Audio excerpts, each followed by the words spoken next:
விஜய் கட்சி ஆரம்பிப்பதை வரவேற்கிறோம். அவர் மாநாடு நடத்துவது அவர் செயல். என்னென்ன செய்ய போகலாம் என்பது இனிமேல் தான் பார்த்து சொல்லணும். இப்பொழுது எந்த விமர்சனமும் அவரை பற்றி கிடையாது, எதிராக கிடையாது.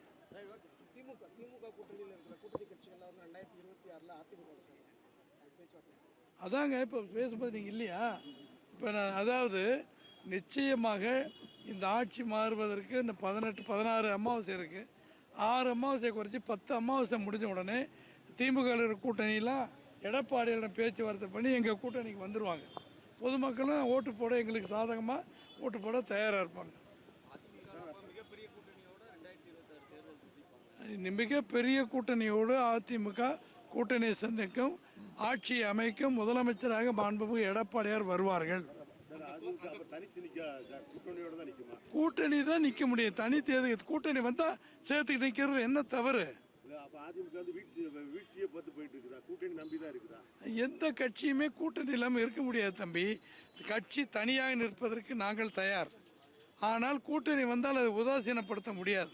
கூட்டணி வந்தால் ஏற்றுக்கொள்வதுதான் உண்மையான ஜனநாயக கடமை.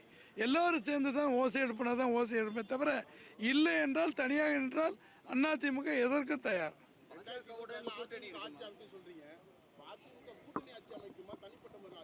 தேர்தல் வரும்பொழுது கூட்டணி அமைப்பதை பொறுத்து அந்த பதில் அப்போ கிடைக்கும்.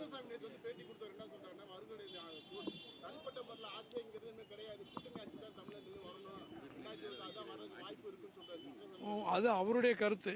எங்களுடைய கருத்து அதிமுக தலைமையேற்று வருகின்றவர்களோடு கூட்டணி அமைத்து, கூட்டணி அமைத்தாலும் சரி இல்லாவிட்டாலும் சரி அதிமுக கழகம் மக்களுடைய ஆதரவை பெற்று ஆட்சி அமைப்பது உறுதி உறுதி உறுதி. 26 அதெல்லாம் ஜோசியம் சொல்ல முடியாது. கூட்டணி யார் வராங்களோ சூழ்நிலையை பொறுத்து தான்.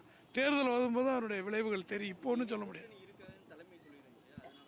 இல்லை, அது அரசியலில் நிரந்தர எதிரி இல்லை, நிரந்தர நண்பர் இல்லை. எது வேணாலும் நடக்கலாம். இப்போ முடியாது. இப்போ நாங்கள் நீங்கள் சொல்கிற கட்சிக்கெல்லாம் எதிரி. பின்னால் 10-15 மாதம் இருக்குது. என்ன வேணாலும் நடக்கலாம்.